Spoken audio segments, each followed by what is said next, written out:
Can bank deduct TDS when I do cash withdrawal from my own bank account?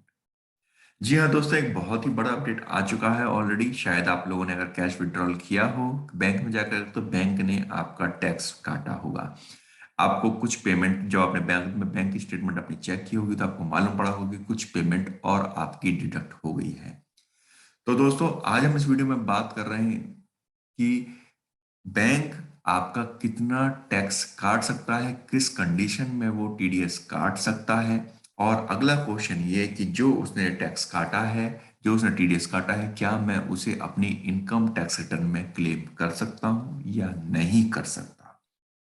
दोस्तों, मैं CA Prabhakar Gupta, sures of tax professional के YouTube channel में आपका हार्दिक अभिनंदन।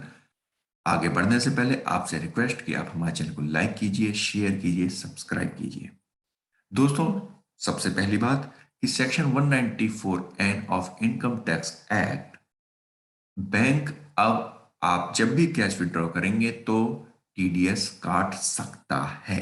जी हाँ दोस्तों, yes, bank can deduct TDS under section 194 N at the following rate of cash transaction. अब वो क्या रेट से टैक्स काटेगा, किन ट्रांजेक्शन्स पे कैश काटेगा, वो पहले हम डिस्कस करते हैं। तो यदि आप पूरे साल में aggregate cash withdrawals in a financial year is up to 20 lakh, यानी कि यदि आप 20 लाख रुपए से कम का कैश विड्रॉ करते हैं तो उस केस में बैंक कोई भी टीडीएस नहीं काटेगा। दोस्तों, यहां पर एक चीज बस आपको ध्यान देनी है कि टीडीएस के जो रेट्स हैं वो इस बात पर डिपेंड करते हैं कि क्या आपने पिछले 3 साल में अपनी इनकम टैक्स की रिटर्न्स को फाइल किया है या नहीं किया है।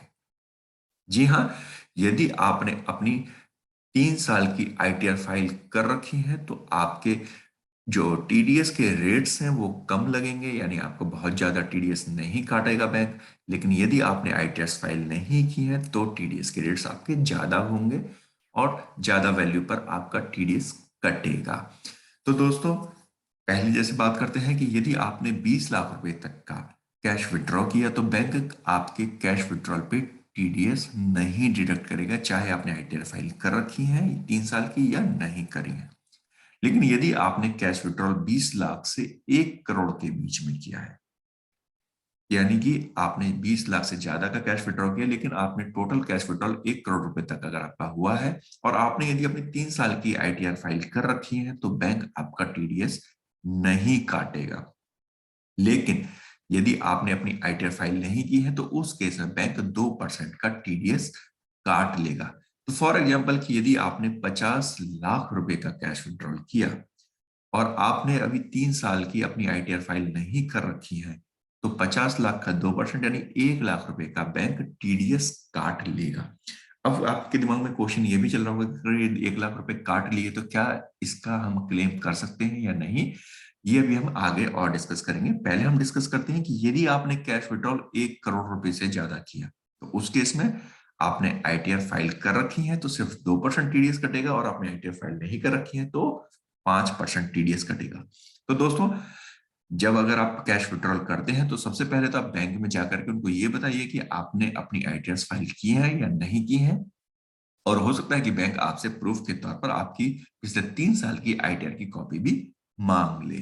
दूसरा दोस्तों, कैश विड्रॉल सिर्फ सेविंग बैंक अकाउंट के लिए नहीं है। यदि आप चाहे आप सेविंग बैंक से आप कैश विड्रॉल करते हैं या आप करंट अकाउंट से कैश विड्रॉल करते हैं या आपने अपने सीसी लिमिट से आप कैश विड्रॉल करते हैं, टर्म लोन से आपने कैश विड्रॉल किया, यानी किसी भी बैंक अकाउंट से यदि आप कैश विड्रॉल करते हैं तो टीडीएस की लायबिलिटी बन जाएगी, बैंक आपका टीडीएस काट लेगा। और दूसरी चीज कि आपने टोटल पूरे साल में एक बार के लिए नहीं होता कि आपने एक साथ आपको 20 लाख से ज्यादा निकालना है या आपको 1 करोड़ से ज्यादा निकालना है। आपने टोटल, आपने अगर 20 लाख से ज्यादा निकाला या 1 करोड़ से ज्यादा, जो भी आपकी लिमिट्स हैं, आपने उससे ज्यादा निकाला तो बैंक आपका टीडीएस काट लेगा।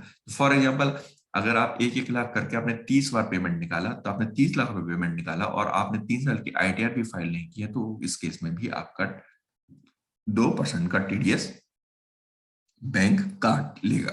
तो दोस्तों, ये हमारी थोड़ी सी जानकारी थी कैश विड्रॉल के ऊपर टीडीएस बैंक कब और कितना काटता है। आपको यह जानकारी कैसी लगी हमें कमेंट बॉक्स में कमेंट जरूर कीजिएगा। धन्यवाद।